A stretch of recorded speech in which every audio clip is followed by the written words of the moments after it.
Hello, and welcome to the Playing Books podcast. I'm absolutely buzzing to get into this today. It's going to be a good one. Oh, definitely. We have a stack of material that is quite literally a lifesaver. And, I don't use that term lightly here. We are looking at a text that has arguably done more for global health equity than almost any other single publication in the last century. It really is great to be here. And you are right. The word lifesaver is not hyperbole in this case. We are discussing a manual that has genuinely been the difference between life and death for millions of people. Absolutely. But before we reveal exactly what we are looking at, I kind of want to set the scene for you, the listener. Yeah, paint the picture. Right. So I want you to close your eyes for a second. Imagine you are miles away from civilization. Maybe you are trekking in a really remote mountain range, or maybe you're living in a rural village days away from a city. Or even something closer to home. Exactly. Let's get even more real. Imagine a massive storm has knocked out the power and the roads, and you are stranded in your own home, completely cut off from emergency services. It is a scenario that really exposes just how fragile our reliance on modern infrastructure actually is. We sort of assume the ambulance is always 10 minutes away until it isn't. Right. And in this isolation, silence falls. Then suddenly, someone you love spikes a fever, a really, really high fever. Or maybe they slip and suffer a deep gash on their leg. Panic sets in. You pick up the phone. No signal. Nothing. You look for a doctor. There isn't one. What do you do? That is the exact moment where knowledge becomes the only currency that matters. And that is the problem solved by the subject of today's episode. We are talking about a book that serves as a sheer survival tool, a manual that has been translated into over 80 languages and used in over 100 countries. It's massive. We are talking about this book, Where There Is No Doctor, a Village Health Care Handbook by David Werner with Thuman and Jane Maxwell. It is a truly seminal work. It was first published back in 1977, originally in Spanish, based on David Werner's work in the mountains of western Mexico. But it has evolved into this whole global phenomenon. And the premise is it's revolutionary, isn't it? Usually medical books are written for doctors. They are full of Latin words and these complex diagrams that make you feel like you need a PhD just to read the table of contents. But this is entirely different. It is entirely different. The fundamental premise of this book, Where There Is No Doctor, a Village Health Care Handbook by David Werner with Thuman and Jane Maxwell, is that healthcare is not the exclusive domain of doctors. Right. It argues that healthcare is everyone's right and, actually more importantly, everyone's responsibility. The authors firmly believe that ordinary people, if they are provided with clear, simple information, can prevent and treat most common health problems right in their own homes. That's such a powerful idea. It's almost rebellious in a way. It's saying, you don't need the white coat to save a life. You just need the knowledge. Precisely. It demystifies medicine. It takes this sort of secret knowledge that has been guarded by a select few and shares it freely. Which brings us to the mission of our episode today. We are going to explore exactly how this handbook empowers the layperson. We're going to look at how it provides a literal blueprint for community survival, from diagnosing a fever to setting a bone, and even tackling the social roots of illness. It covers so much ground. It really does. So let's unpack this. The book actually starts with a section that isn't about medicine at all, really. It's about people. They call it the brown pages, right? This introductory section for the village health worker. Yes, the brown pages. They're literally colored brown in the physical text to distinguish them. Yeah. And they are the philosophical heart of the book. Setting the tone. Exactly. Before you ever touch a bandage or a pill, the book asks you to define your role. What does it actually mean to be a village health worker? And the answer is fascinating. It says a health worker is not just a mechanic for the human body. They are a leader. I love that so much. It's not just about fixing what's broken. It's about leading your neighbors toward better health. And one of the things that really stood out to me in these brown pages was the core values. The book insists that the first job of a health worker is to share knowledge, not hoard it. That is a critical distinction. In so many professional hierarchies, knowledge is power, and you keep it to yourself to maintain your status. This book totally flips that. It turns it upside down. It's as if you know something about hygiene or nutrition, your duty is to teach it to everyone else so they don't need you as much.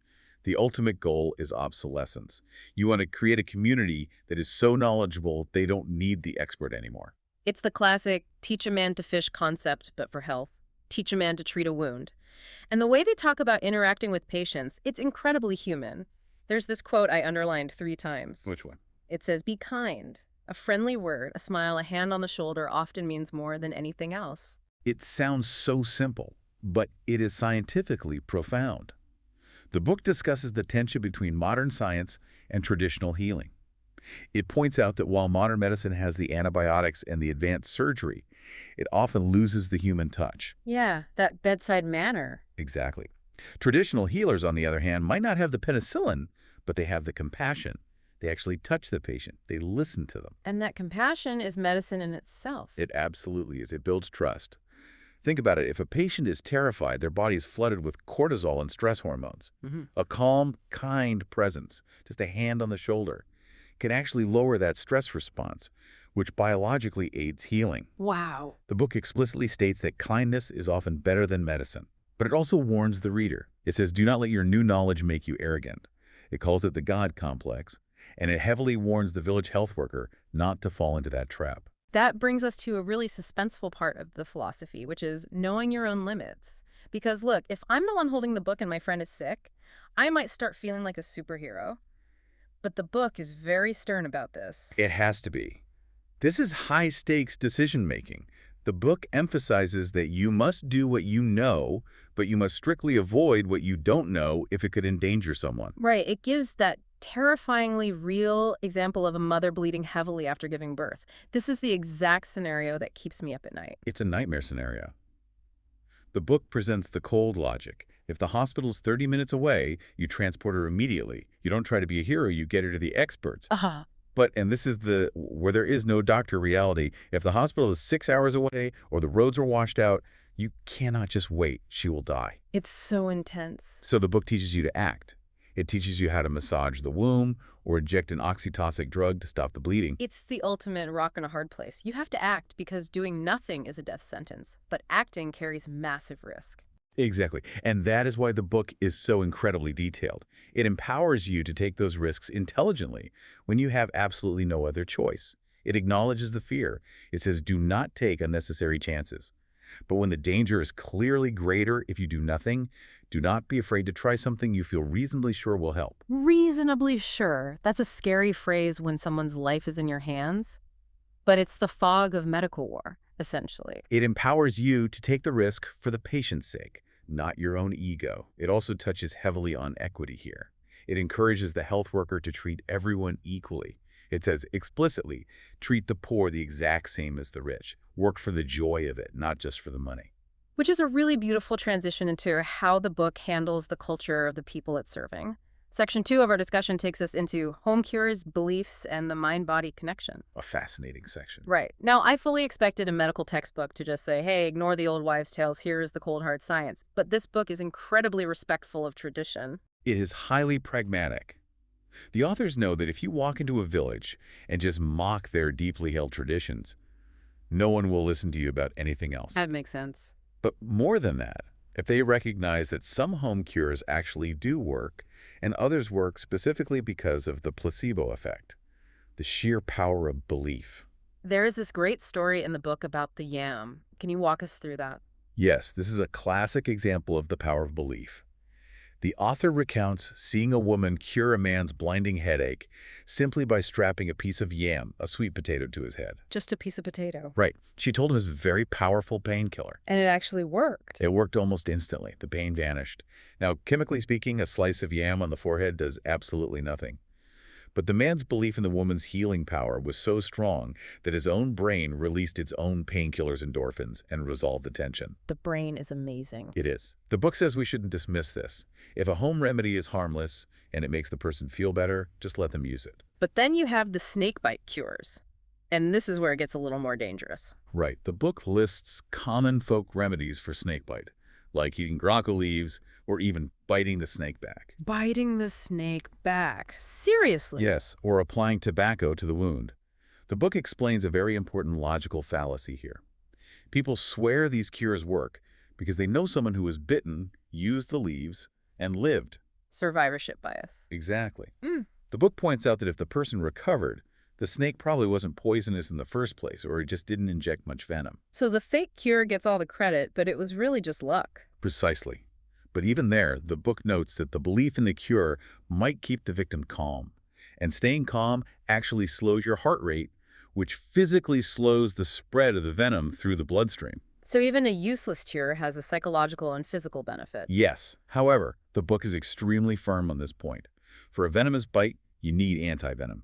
Don't rely on the leaves if you have any access to real medicine. Then there is the dark side of belief, which is fear. Fear as an actual sickness. There's a story about orange juice that really struck me when I was reading. This is a tragic but very illuminating story.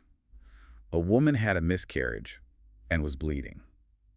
The author, adhering to good standard nutritional science, suggested she drink orange juice for the vitamin C to help strengthen her blood vessels. Seems perfectly reasonable. But in her specific culture, there was a deeply held belief that oranges were cold and therefore very harmful after a miscarriage. She drank it because the quote-unquote doctor told her to, but she was absolutely terrified. And that fear made her physically ill, right? It did. She became hysterical, her heart raced, she felt like she was literally dying. It wasn't the orange juice, it was the sheer terror that she had violated a cultural taboo. That's heartbreaking. The lesson here for the health worker is that you can't just push science. You have to genuinely understand the patient's fears. The book says understanding the truth about remedies is what liberates people from fear. And speaking of fear, we have to talk about witchcraft and the evil eye. I was completely surprised to see a medical handbook address black magic. It addresses it because it is a very real reality for the people using the book. If a patient truly believes they are bewitched, that stress can cause severe physical symptoms, stomach aches, insomnia, literally wasting away. Mind over matter, but in the worst way. Yes. The book takes a very rational but gentle stance on this. It says, a witch has no power over other people except for her ability to make them believe that she has. That is such a powerful sentence. It puts the power entirely back in the hands of the victim. It does. And the practical advice it gives is wonderful. It says, don't waste your money at magic centers. Yeah. Don't seek revenge on witches because that just creates a cycle of violence. It solves nothing at all. Right. Instead, treat the symptoms, reassure the person, and break the spell of fear. It also talks about drafts or air causing sickness, the mal-air, the belief that cool air causes paralysis or pain. And again, the book fully respects this. It doesn't mock the belief. It says, okay, keep the patient warm. Keeping a sick person warm is generally good medical advice anyway. Sure. So the belief aligns perfectly with the treatment. It finds the common ground between folklore and function. So we've established the mindset. Now let's get into the detective work. Section 3 is all about examining the sick. The book basically teaches you to become Sherlock Holmes. It really has to. Without an MRI or blood labs, your eyes, ears, and hands are your only diagnostic tools. The book emphasizes looking at the whole body like a map. It includes a patient report form, which I think is brilliant. It forces you to be systematic. You don't just say he feels hot. You have to check everything. It totally disciplines the observer. And it teaches highly specific skills. For instance, temperature. It explains the subtle differences between a mouth reading, an armpit reading, and an anal reading. Which most people don't know. Right. It also explains that a high temperature in a newborn is dangerous. But a low temperature, below 36 degrees Celsius, can also mean a very serious infection. I really didn't know that. I always just think of fever as heat. Exactly. Hypothermia in a baby can be a major sign of sepsis. Then it moves to the eyes and skin. It teaches you to use a simple flashlight to check pupils. Like they do in the movies. Yes. If the pupils are different sizes, it could mean a brain injury or a stroke. It also teaches the skin pinch test for dehydration. Hmm? If you pinch the skin on the belly and it stays tented up instead of snapping back, the person is critically dry. And the belly. This gave me chills. It talks about palpating or pressing on the abdomen. This is an absolutely life-saving skill. The book describes looking for what they call guarding, where the muscles tighten up involuntarily, or board-like hardness. What does that mean exactly? If the belly feels as hard as a wooden board, it's a classic sign of peritonitis or a burst appendix. This is where the physical examination becomes incredibly critical. You aren't just pressing randomly. You are specifically looking for what is called rebound tenderness. Explain that one to us because it sounds terrible. You press deeply and slowly into the abdomen, away from the pain site. Then you let go very suddenly. If the patient screams in pain when you release your hand, that is a positive sign for peritonitis. Wow. It means the lining of the abdominal cavity is severely inflamed. The book is very specific here. If you find this, Do not give a laxative. A laxative could cause the appendix to burst. You transport them to surgery immediately. That specific warning, do not give a laxative, is one of those do not rules that saves lives. Because if your belly hurts, your very first instinct might be, oh, I'm just constipated, I'll take a purge. Correct. Yeah. And that instinct could be fatal. The book saves lives by telling you what not to do just as much as what to do. And that brings us to the signs of dangerous illness list. This is on page 42. This is the suspenseful part of the diagnosis. This is the checklist that tells you, stop everything, run for help. That list is arguably the most critical page in the entire book. It lists red flags like coughing up blood, a stiff neck, which strongly indicates meningitis, or the absolute inability to drink. Because of dehydration. Yes. If a child cannot physically drink, they will die of dehydration very quickly. This section is all about recognizing when home care is not enough. It is about life or death decision-making. Okay, let's pivot and move to section 4, the hidden killers. We are talking about sanitation and nutrition. And honestly, this is where the book saves the most lives, right? By simply preventing the sickness in the first place. Without a doubt. The section on the chain of infection is brilliant in its sheer simplicity. There is a diagram that I think everyone remembers vividly after seeing it just once. We refer to it as the pig diagram. Describe it for us. It's pretty graphic. It is, and it needs to be to get the point across. It shows a pig eating feces poop. Then the pig casually walks into the house. Then a child plays on the dirt floor right where the pig walked. Then the child puts their hand in their mouth or eats food that fell on the floor. And then the final panel of the diagram shows the whole family doubled over with severe diarrhea. It is gross, but it makes the invisible completely visible. It shows exactly how the germs travel from point A to point B. It beautifully establishes the concept of fecal-oral transmission without using any complex medical jargon. And the solution it offers isn't a pill. It's building a latrine. It's fencing the pig out of the house. It's washing hands. It just shifts the focus. It completely shifts the focus from bad luck to bad hygiene. It also talks extensively about flies as enemies. Flies, I remember that. It basically says flies are little delivery trucks for disease. They land on human waste, then they land directly on the baby's food. The book suggests simple engineering controls, like building a VIP latrine. That stands for Ventilated Improved Pit. How does that work? It shows how to put a pipe with a screen on top so that flies get trapped and die, and the smell goes up the pipe, not into the user's face. It's brilliant. And water safety. I actually learned a life hack from this book that I think everyone should know. It's called SODIS. Solar water disinfection.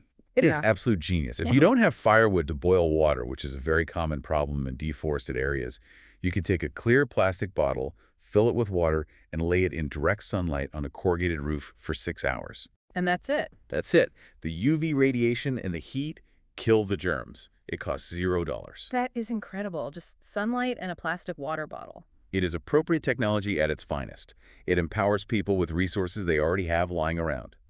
Then, the book seamlessly moves to nutrition. It simplifies the highly complex science of diet into main foods and helper foods. Or, as some later editions put it, go foods and grow foods. So it's not about counting calories, it's about the function of the food. Correct. Main foods like rice, maize, or cassava give energy. You go. But the book explains that a child cannot grow on starch alone. They desperately need helper. Food, beans, lentils, eggs, nuts, and glow foods, fruits and vegetables. Right, for vitamins. It warns specifically against the cassava diet. Cassava fills the belly so the child doesn't feel hungry, but it has almost no protein. A child on a pure cassava diet will develop kwashiorkor, which is a severe, life-threatening form of malnutrition. And then there is the Road to Health chart. This is a graph for tracking a child's weight. This chart is a phenomenal diagnostic tool. The line should always be going up as the child grows.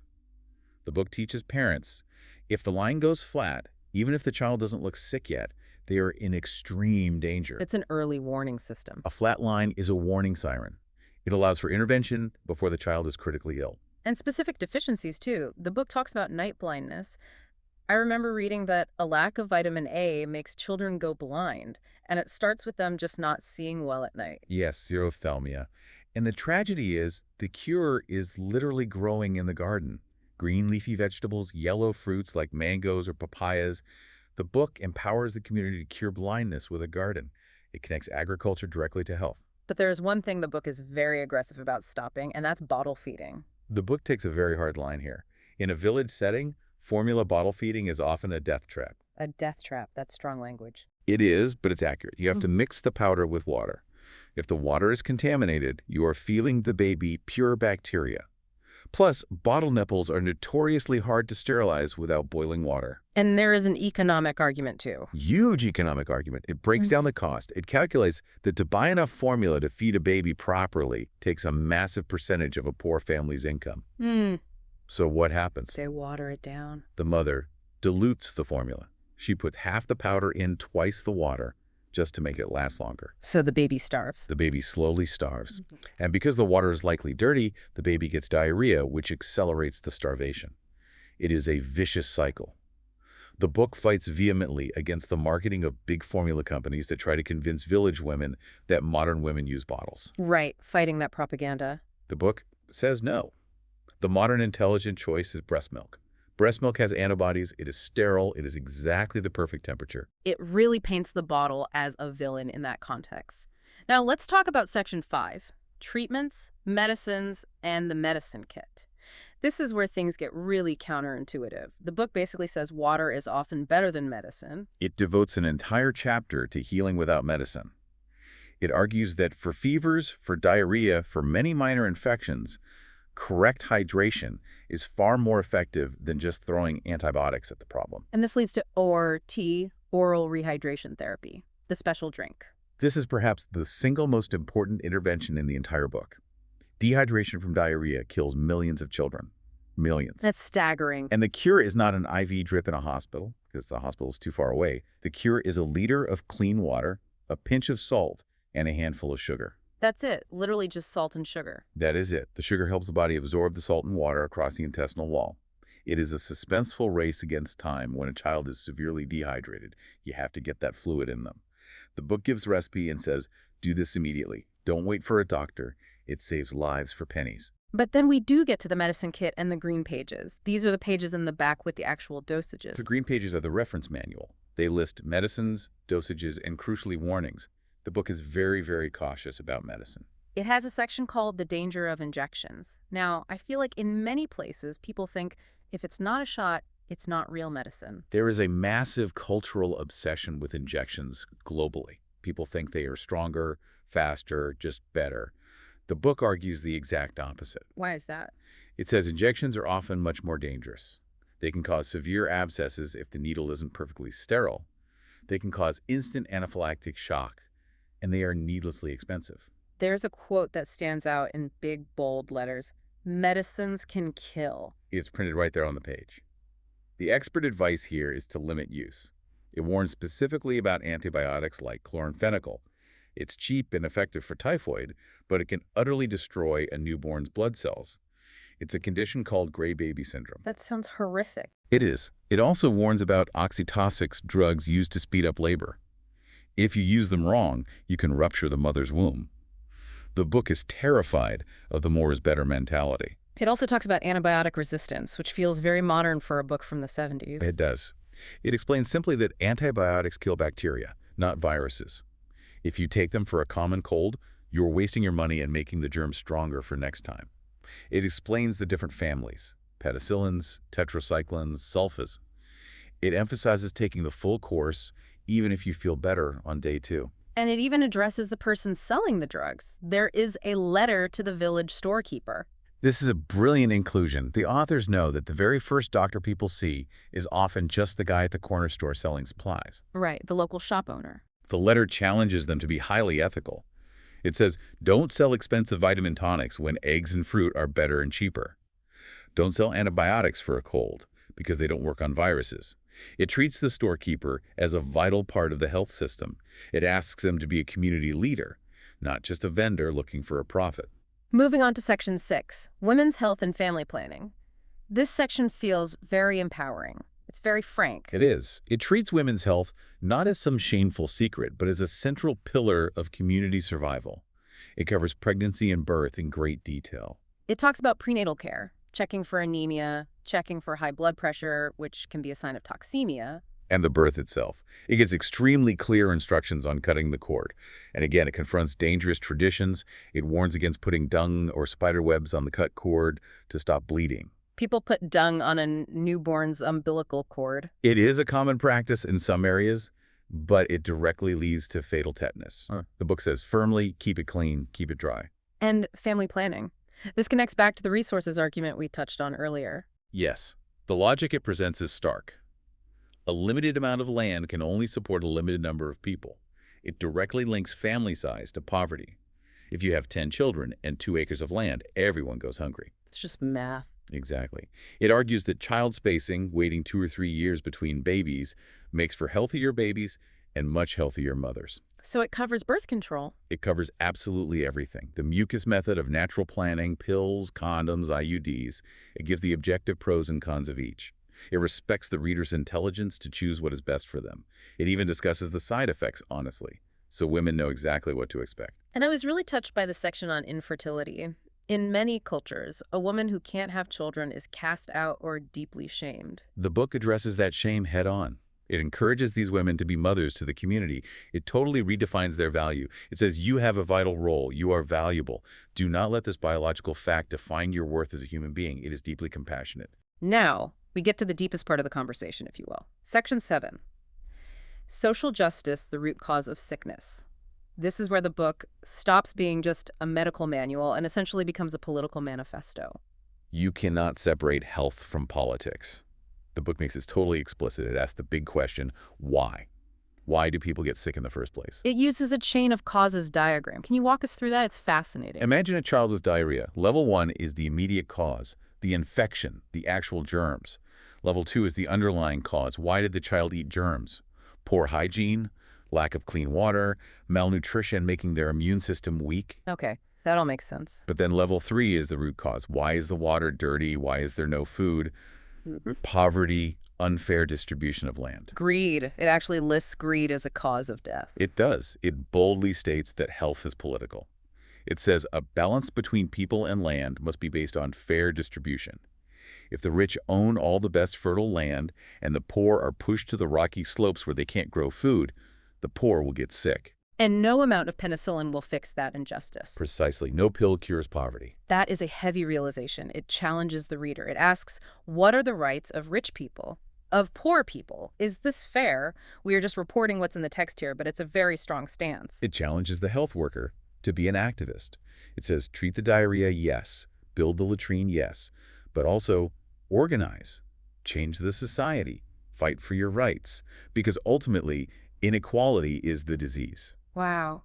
It's amazing how a book about having no doctor ends up being a book about justice. They're the same thing. You cannot have sustainable health without justice.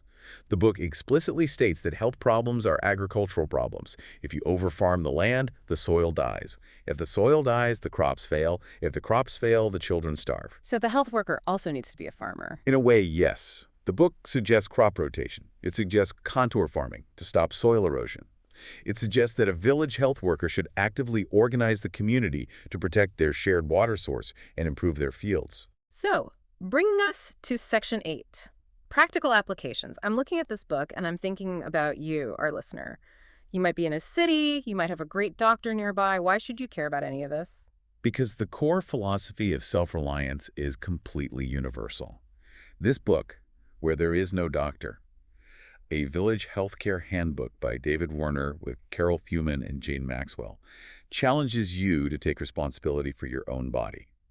We rely way too much on experts for minor things nowadays. We really do. We have lost the confidence to handle a simple fever or a cut without rushing to a clinic. It suggests building a home medicine kit. Chapter 23 outlines this perfectly. Everyone should have one. And more importantly, everyone should know how to use it.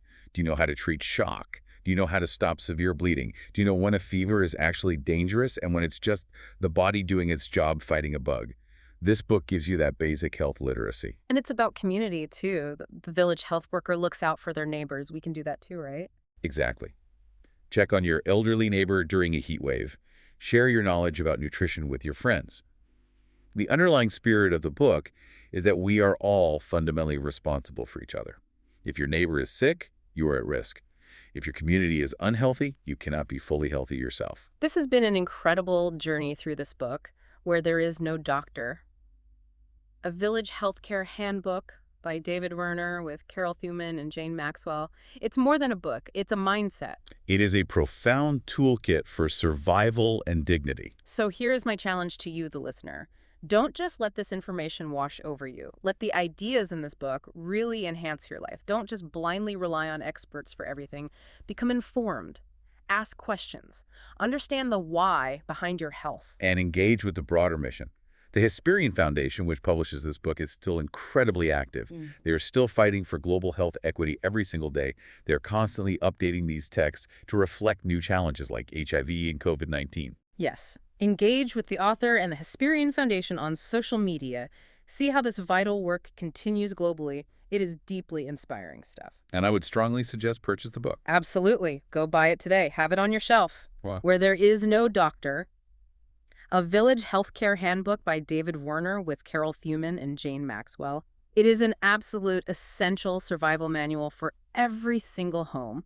You hope you never need it for the serious stuff, but if you do, it's completely invaluable. And for the day-to-day stuff, it is a constant, reassuring guide. Even for minor things like a twisted ankle or a weird skin rash, the illustrations and the clear language are just unbeatable. We also really want to hear from you. We want active participation. Do you have a home cure that your grandmother swore by? Yep. Or maybe a survival story where you had to be your own doctor? Share it on the Playing Ups podcast community page. We want to build our own little village of knowledge right here. I really look forward to reading those stories. It is always fascinating to see how local wisdom intersects with the medical principles we have discussed today. Thank you so much for listening to this episode of the Playing Books podcast. It has been a true pleasure exploring this material. Thank you. Stay curious and stay healthy. And please invite your friends to follow, subscribe, and share the Playing Books podcast. Send this episode to someone who values knowledge and self-reliance. And as a final thought to mull over, consider this. In our hyper-connected modern world, with all our apps and instant deliveries, are we actually less capable of saving our own lives than a rural villager was 50 years ago? It's something to think about. We'll see you next time.